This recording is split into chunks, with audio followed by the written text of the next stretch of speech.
ہمارا اگلا سوال ڈاکٹر صاحب یہ ہے کہ اکثر ہم لوگ دیکھتے ہیں کہ ہمارے گھروں میں، ہماری دکانوں میں قرآن مجید کے جو حروف مقاطعات ہیں ان کو لکھا ہوتا ہے، الف لام میم حامیم عین سین قاف میم نون، یہ جتنے بھی قرآن کے حروف مقاطعات ہیں، کیونکہ یہ قرآن نے واضح کر دیا کہ ان کی اصل جو ہے وہ اللہ تعالیٰ ہی جانتا ہے.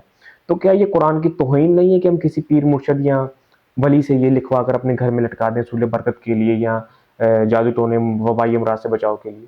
کیا یہ مناسب ہے؟ قرآن کی توہین میں شامل نہیں یہ چیز؟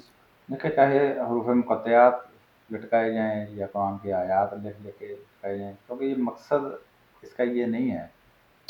قرآن کا جس طرح ہم شروع میں بیان کر چکے، مقصد ہی یہ نہیں تھا، یہ ہدایت تھا، سراسر ہدایت تھا. ہدی للناس، ہدی للمتقین، ہدی للمؤمنین، جس کے اوپر اللہ تعالیٰ تدبر اور تفکر کی دعوت دے رہا ہے، جس کے لیے اللہ تعالیٰ فرماتا ہے کہ اس کو ہم نے ذکر کے لیے، یعنی نصیحت کے لیے آسان کر دیا ہے جو غور و فکر کرے.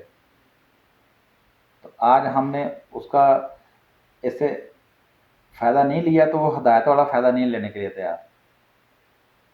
جھوٹی قسمیں کھانے کے لیے، حلف اٹھانے کے لیے، تعویذ گنڈے کے لیے، قسمیں کھانے کے لیے، دلہنوں کو رخصت کرنے کے لیے قرآن کا پر سایہ کیا جاتا ہے. یعنی ان سارے ناجائز مقاصد جن کے لیے نازل ہی نہ ہو، وہ کرنے کے لیے تیار ہیں.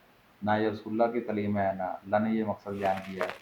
تو لہذا چاہے حروف مقطعات ہوں یا کوئی بھی آیت ہے، وہ اس مقصد کے لیے نہیں ہے کہ اس کو لٹکایا جائے. وہ وہی تعویذ کے مد میں آئے گا، اور جس کے لیے اللہ کے نبی علیہ السلام نے فرما دیا کہ شرک ہے.